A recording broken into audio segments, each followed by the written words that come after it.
I found the underwear under our couch during her girls' night. She laughed and said they were mine. I wear boxers. These were briefs. And not my size. I never thought betrayal would look so ordinary. Just cotton briefs wedged between couch cushions. There was no affair scent in the air, no lipstick on collars. Just a quiet lie that didn't even bother to hide. We were 3 years into what people called a solid relationship. Everyone said we were the calm couple, stable, chill, no drama. But no drama. Just meant I swallowed every suspicion until they became a lump in my throat. This wasn't about underwear. It was about all the little dismissals before it, and how long it took me to stop calling that stability. Sunday mornings used to be quiet, stale coffee, her bad playlist, me half distracted by weekend chores. That morning was no different on the surface. She lay sprawled in bed, eyes glazed on Instagram stories, nursing a hangover like it was some delicate art. I moved through the living room, sweeping up the party crumbs, solo cups, glitter from someone's idiotic eyeshadow, that stale mix of perfume and vape smoke clinging to the curtains. I reached into the couch cushions to fish out what I assumed was another bottle cap, or maybe my missing sock. My fingers caught on fabric. Soft. Folded strangely. I pulled it out and stared. Briefs. Not mine. Not even close. Tight fit. Brand I don't wear. A style I wouldn't buy. For a second, I actually considered whether I had some kind of blackout shopping moment. That's how deep the instinct to doubt yourself goes. But I wear boxers, always have. These were smaller, the waistband stretched slightly, still warm from the heating vent. I held them up, turned toward the bedroom. She didn't flinch, barely looked. Oh my God, she said, smirking, scrolling. You're probably just forgetting. That's so you. I stood there like an idiot, briefs dangling from my hand like a broken truce flag. That smirk, airy, rehearsed, settled into something colder. She had the confidence of someone who didn't fear discovery. The shrug of a woman who'd already learned that denial is less effort than lying. Just enough truth to disarm. Just enough mockery to make me the fool for even asking. I nodded, folded them in half, placed them on the coffee table. She didn't say another word. But I felt something fold inside me. A quiet corner I used to trust, now bent sideways. It wasn't about the underwear. It was about how fast the blame shifted. How quickly I became the one with the bad memory, the guilty imagination. There wasn't even a beat between my question and her dismissal. Just an instinctual flip of the script. And the worst part? It worked. A part of me, a trained, weary part, considered letting it go, swallowing it whole like I had so many other little moments. The jokes, the delays, the texts she didn't answer until morning. Because in a calm relationship, silence becomes currency. You don't rage. You don't accuse. You file it somewhere deep and ugly and pretend it's resolved. But that morning, staring at someone else's briefs on my coffee table, I didn't feel calm. I felt played. And I realized she wasn't hiding anything. She just didn't care if I saw it. That night, I brought it up again. Not angrily. Not even suspiciously. Just calmly, like mentioning you left the porch light on or forgot to defrost the chicken. I even smiled when I said it. She didn't. She laughed. Not a giggle. A full-bodied, sitcom laugh. Like I'd told a joke and she was doing the generous thing by overreacting. Then she said, "You're really still on that? Babe, maybe your brother left them here when he stayed over." We both knew my brother hadn't visited in 8 months. When he did, he stayed at a hotel. His choice, not mine. He's allergic to the air here, he says. She never liked him anyway. But the lie wasn't meant to hold. It was meant to scatter, to throw out just enough possibilities that I'd start to doubt the whole premise. She moved quickly through versions. Maybe they were mine from a long time ago. Maybe a laundry mix-up. Maybe I was just being weird. Each explanation felt more reckless than the last. But with every one, she grew more confident, like daring me to keep poking at it would be proof of my instability. I didn't argue. That's the thing. I rarely did. Not because she was right, but because I knew the terrain. Once you start chasing logic with someone who thrives on ambiguity, you're the one who looks irrational. She had this way of making reality optional, of living in a version that suited her in the moment, then rewriting it mid-sentence without breaking pace. That night, she kissed me goodnight with the same mouth that had fed me fiction all evening. A quick peck on the cheek, the kind you give someone you've already decided not to fight with. She turned over and fell asleep in under a minute. I lay next to her for hours. Not in rage. Not even sadness. Just confusion that wasn't really confusion. More like a numb observation of how easily a lie can become a mood, a flavor in the room. You can smell it, but not trace it. I didn't need proof. I needed to stop asking for it. Because it wasn't about the underwear. It was about the way she spoke to me. Like the possibility of cheating was so absurd, I should feel embarrassed for even entertaining the thought. As if her disbelief was enough to make the reality dissolve. She didn't gaslight me to win. She did it because she could. Because I'd let her before, with smaller things. Where she'd left her phone. Why she was late. Who texted her just a heart. They weren't lies, she'd say. Just things I misunderstood. And for too long, I accepted that maybe misunderstanding was my job. My sister came to visit later that week. Not for any reason. Just one of those passing through town coffees that start with small talk and end with polite time limits. She's always been the closest thing I had to a confidant, though that word feels generous now. We weren't emotionally close, more like survivors of the same house, fluent in the same silences. We sat in my kitchen. She drank tea. I drank coffee. I watched the steam rise from her mug while rehearsing the line in my head. I said it lightly, like a throwaway joke. You'll love this. I found a pair of men's briefs under the couch after her girls' night. I smirked. Forced it maybe. Played it like a sitcom bit. That's how I always tried things with her. Soft entry, no threat. She paused mid-stir. Not long. Maybe a second too long. But enough. Then came the sentence I didn't know would sink me. Well, she has a lot of guy friends, right? Not a question. Not even curiosity. Just a shrug wrapped in concern. A rehearsed defense for someone who wasn't in the room. I nodded like it helped. Like I appreciated the perspective. Inside, something went still. It wasn't what she said. It was how quickly she offered it. Like reflex. Like she'd already considered the possibility and filed it under, let's not go there. It made sense, in a way. My girlfriend was charming. Social. Good at making people feel like they knew her, even when they didn't. My sister liked her. Said she brought me out of my shell. Said I looked lighter around her. They all said that. And maybe I did for a while. Because sometimes love looks like lightness when what you're actually doing is floating just far enough from yourself to keep the peace. But that moment, that brush off from someone who should have at least asked a question, it rewired something. It told me that if even she couldn't call it strange, then I'd officially entered the part of the story where I'd have to carry the weight myself. No more leaning. No more second opinions. That's the thing about soft betrayals. They don't stab. They bend. They make you laugh along. Nod politely. Swallow your own alarm so you don't make others uncomfortable. So I sipped my coffee, made some joke about laundry, and changed the subject. But I didn't forget. I started saving things instead of saying them. Moments. Glances. Discrepancies. Not for revenge, not yet. Just for proof that I wasn't building this tension out of nothing. That maybe silence isn't peace. Maybe it's storage.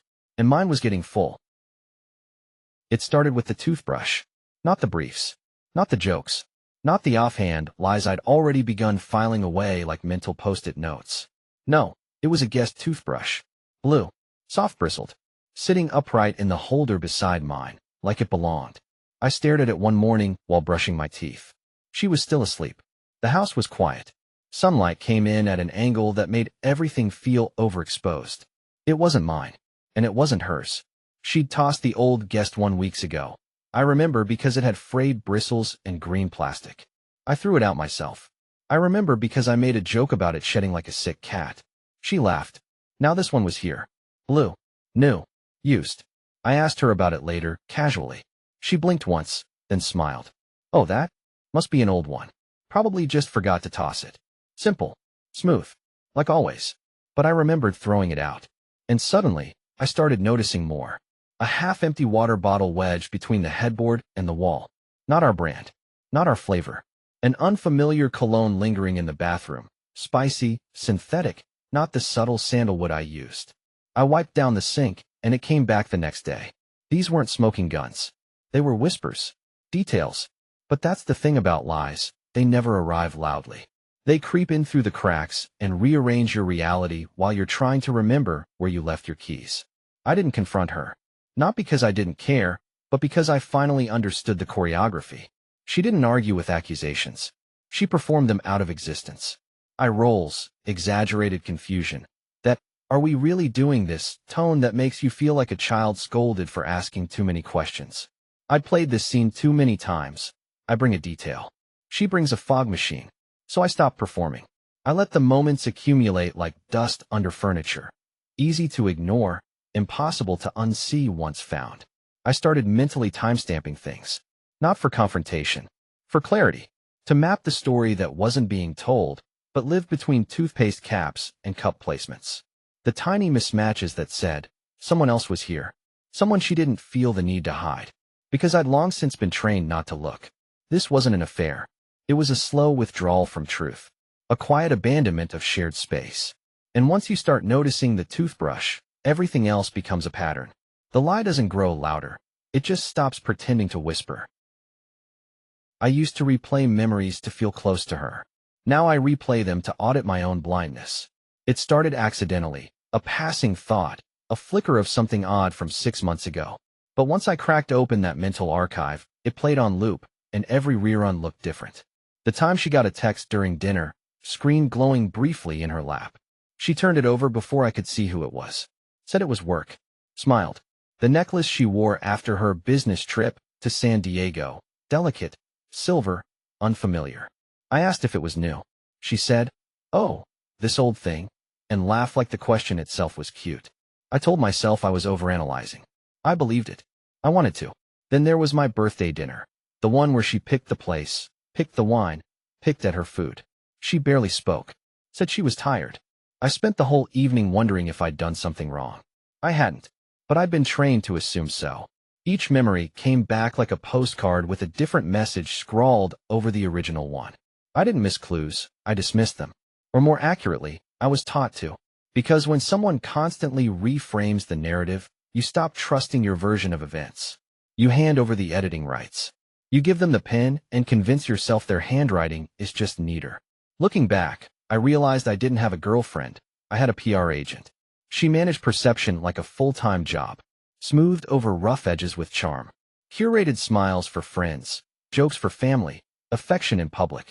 Just enough to cast doubt on any complaint I might have. And I played along. Because it's easier to doubt yourself than it is to admit you've become a background character in someone else's story.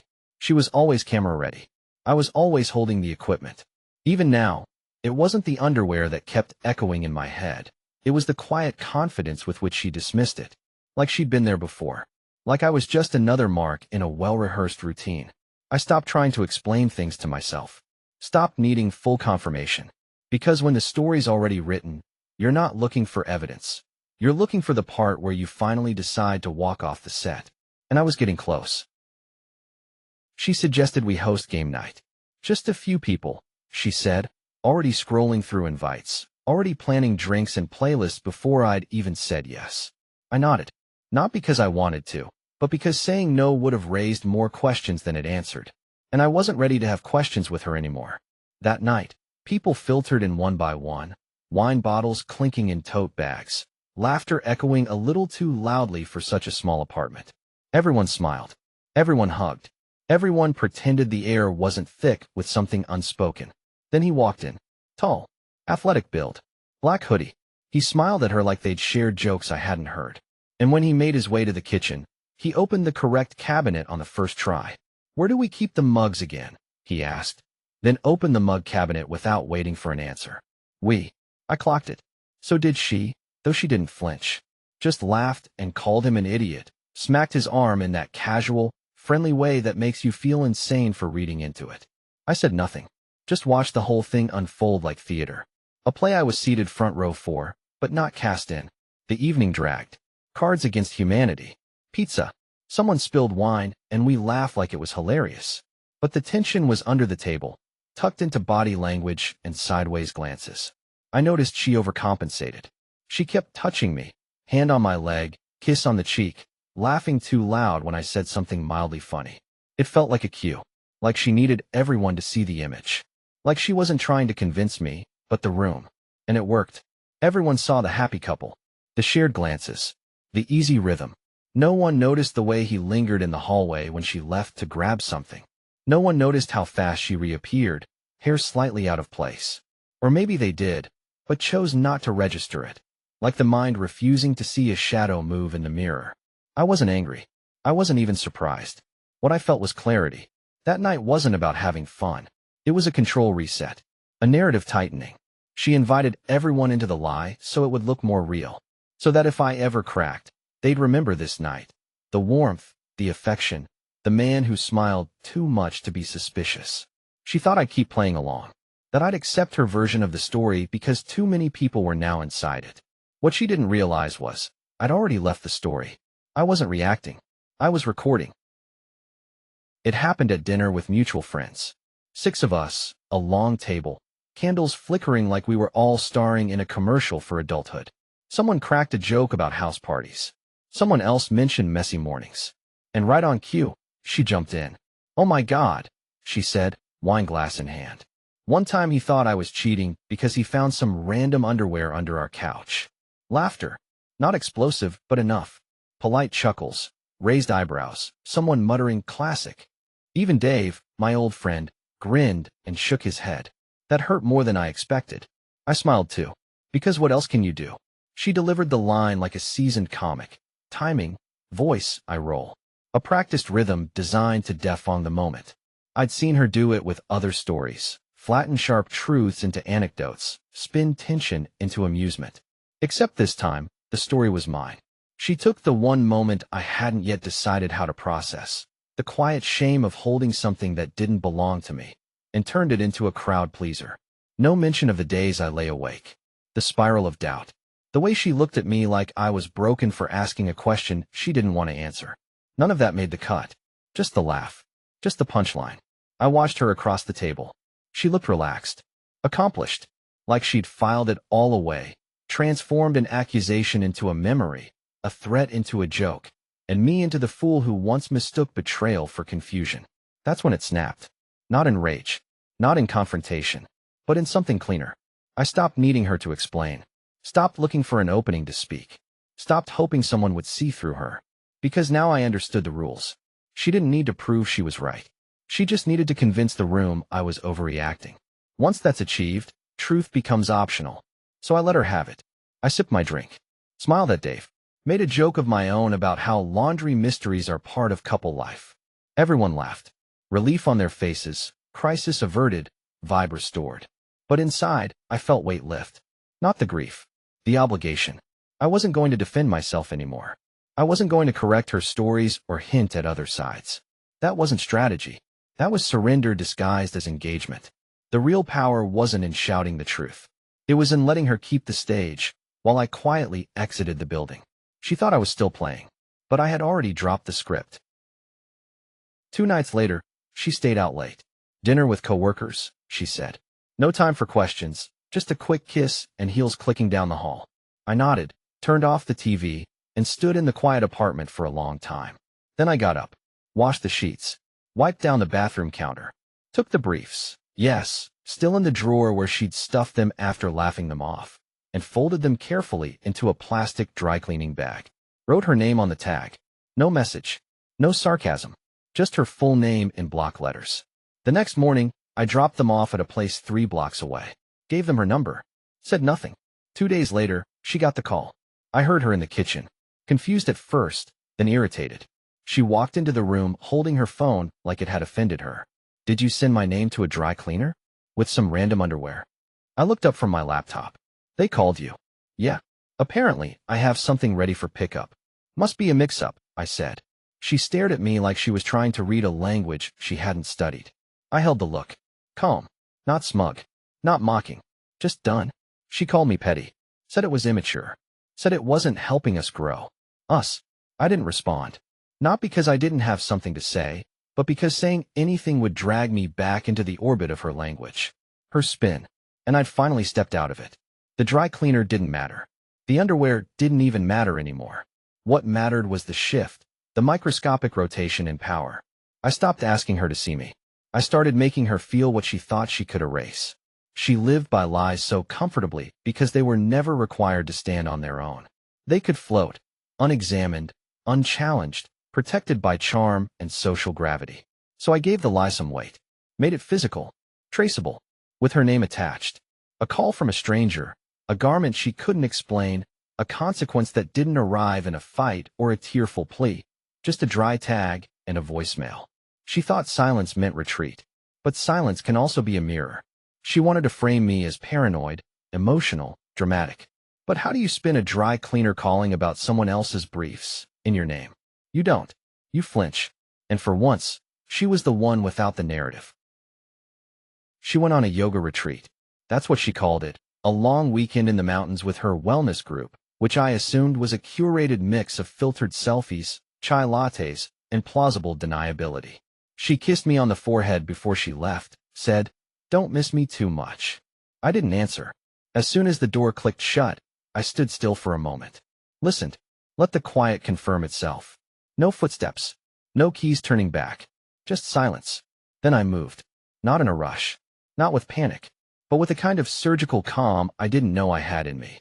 I packed deliberately. Just the essentials. Clothes, documents, laptop, chargers. Left the sentimental items. Left the photos, the gifts, the things that once held meaning but had long since been stripped of it. I left the couch. I left the ring. I left the briefs, carefully placed back in the same drawer where I'd found them. Not out of pettiness, but precision. Let the scene reset itself. Let her return to the silence she created. No note. No confrontation. No dramatic exit line. That would have given her something to react to. Something to frame. And I wasn't giving her a frame anymore. She returned 2 days later. I didn't witness it, but I can picture it. Suitcase in hand. The smile already forming for her next Instagram post. The key turning. The pause when she saw the apartment exactly as she left it. Only lighter. My phone stayed quiet for a few hours. Then came the texts. "Are you okay? Where are you? Can we talk?" No anger. No accusations. Just confusion dressed up as concern. Because that was her true panic. Not that I was gone, but that I'd left a gap she couldn't explain. That she'd have to tell a story without a villain. That people might ask what happened, and she'd have to admit, nothing. That's the beauty of leaving without a bang. You take the oxygen with you. Friends started messaging me. "What happened? She seems really upset." I didn't explain. I just sent one photo. The briefs. On the couch. Centered. No caption. They'd fill in the rest. Because she'd trained them to fill in the blanks for her. Always assuming she was the one telling the truth. Always assuming I was the one making it complicated. Now they could decide what that photo meant. Now the silence wasn't just mine, it was hers too. It's been 6 months. She's dating again, publicly this time. A guy with good hair, safe teeth, brunch smiles. I've seen the pictures. They go on hikes. Post sunsets. Dog walking reels. There's a photo of her in his hoodie, captioned with something like, "He gets me." Good for her. Really, I don't check often. Just enough to remind myself why I left. Not out of bitterness, but calibration. Like touching a scar to confirm it's still yours, even if it doesn't hurt anymore. People still ask, "What happened between you two?" I give the same answer every time. Nothing dramatic. And it's true. No big fight. No betrayal with receipts. No discovery that ended in screaming. Just a slow leak. A quiet erosion of truth, until the floor gave out, and I walked. I never tell them about the underwear. That would make it sound like a punchline again. Like the night she turned it into a dinner story, expecting me to laugh along with my own humiliation. Instead, I tell them about the laugh. The way she smiled while rewriting the moment I bled from the inside. The ease with which she shifted the weight of doubt onto me, like she was doing me a favor. That's what stayed. Not the infidelity, real or imagined, but the mockery of trust. The way she made me feel ridiculous for noticing, for asking, for remembering. That's the kind of betrayal that doesn't announce itself. It seeps into your sense of self. It rewires your instincts until you flinch at your own thoughts. But not anymore. Now I don't flinch. I don't explain. I don't scroll through old texts looking for tone or clues. Because I've learned something important. Betrayal doesn't always look like a knife. Sometimes it looks like a laugh, a shrug, a soft lie told with enough charm to make you question your gut, until you start apologizing for bleeding. And when that happens, leaving isn't escape. It's reclamation. Now I live smaller, quieter, no drama, like before, but this time, it's mine. Not the kind of quiet where you swallow everything. The kind where nothing needs to be said. Because when someone lies straight to your face and smiles, what exactly are they trying to protect? Their secret? Or the story where you never existed? She lied, then laughed, then made me the punchline. So I left without a scene, just silence, and a photo of the truth she couldn't erase. Now tell me, if someone turns your pain into a joke and everyone laughs, are they betraying you or teaching you who they really are?